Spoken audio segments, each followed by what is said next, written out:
When you think about the great minds who literally built our world, one name just stands out like a giant. This is a man whose ideas became the very foundation of Western logic, science, and philosophy for almost 2,000 years. This is the story of Aristotle. All right, let's get into it.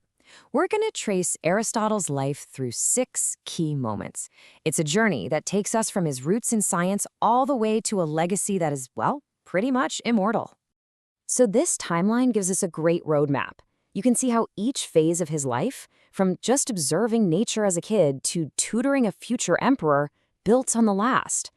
It all culminates in a body of work that would, and I mean this literally, reshape how human beings think. So our story starts way back in 384 BCE in a small town called Stagira. And this is key. Aristotle's journey doesn't begin in the clouds of abstract philosophy, but right down on the ground in the very real world of science and medicine. See, his father wasn't some philosopher. He was the personal doctor to the king of Macedon.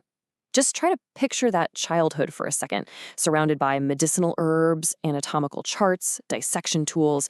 This hands-on world of real evidence and direct observation was all he knew from day one.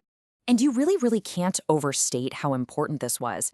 It planted the seed for his entire way of thinking, this revolutionary idea that you should prioritize the real world, what you can actually see and touch and test, over just abstract ideas. So, at just 17, Aristotle packs his bags and heads to the intellectual capital of the world, Athens. He's there to join the most famous school of its time, none other than Plato's Academy. And he wasn't just another student, okay? He was a total phenomenon. He stays at the academy for 2 full decades. And his hunger for knowledge, his sheer brain power, was so off the charts that he earned these incredible nicknames from the master himself, Plato. And this slide just perfectly sums up the huge split that was starting to happen. Now, he loved Plato, he respected his teacher's theory of forms, but Aristotle's scientific mind just couldn't help but pull philosophy down from the heavens and anchor it right here on Earth. He was basically saying, hey, maybe truth isn't found by looking up at some perfect ideal, but by looking really closely at the world that's right in front of us. This legendary quote just captures it all. It's this bold declaration of independence. And it's not arrogance, not at all. It was his way of saying that his ultimate loyalty wasn't to a person, not even to his great teacher. His loyalty was to the truth, wherever his observations led him. So, after 20 years, Aristotle leaves the academy, and his reputation is so huge by now that he gets an invitation that's going to put him right at the heart of political power, with a job that sounds impossible, to shape the mind of a future conqueror of the world.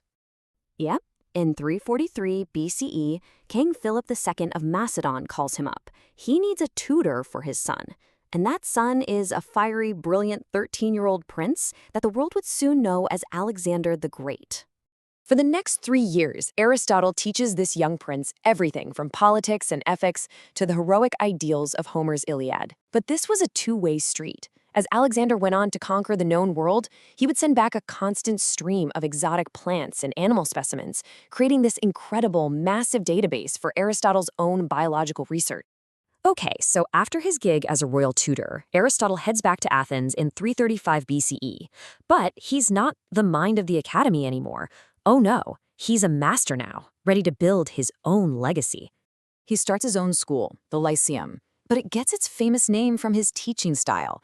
He had this habit of walking and talking with his students through the school's covered walkways, the peripetos. So his followers became known as the Peripatetics, literally the walkers. Kind of cool, right? And it's here at the Lyceum that Aristotle takes on his biggest project yet. He's not just learning stuff anymore, he's organizing it. For the very first time in human history, he starts sorting all of knowledge into separate subjects. He's turning scattered bits of wisdom into the structured sciences we still use today. But, this golden age for Aristotle in Athens was, well, it was fragile. Its fate was completely tied to his old student, Alexander the Great. When Alexander dies suddenly out in Babylon, this huge wave of anti-Macedonian anger just explodes in Athens. And who's the most famous guy in town with Macedonian connections? Aristotle. He immediately becomes a target, and they hit him with a very convenient and very deadly charge of impiety. Faced with this charge, Aristotle knew exactly how this story could end. He'd seen it before, And he says these famous words as he chooses to flee the city into exile, rather than stick around for a sham trial and certain execution. So you have to ask, what was he talking about, this first sin against philosophy that he mentions? What was that? He was talking about Socrates, of course. Athens had already executed one of its greatest thinkers nearly 80 years earlier. And Aristotle basically said, you're not doing it again. You're not going to make the same tragic mistake and get the blood of another philosopher on your hands. Aristotle died in exile just 1 year later. But his death wasn't the end of the story. In fact, you could say it was the real beginning of his incredible influence on the world, a legacy that would go on to define the very nature of human thought. His writings on logic were eventually gathered together into a single work called the Organon, which literally means the tool. And that's exactly what it was. It was a user's manual for the human brain, a complete toolkit for thinking clearly and rationally that would dominate Western thought for the next 2,000 years. I mean, just look at this list. The sheer scope of his work is staggering. He laid the groundwork for so many fields we still study today. He didn't just add to these subjects. In a very real way, he invented them as organized disciplines. Centuries later, the great Italian poet Dante gave him this title, and it just says it all.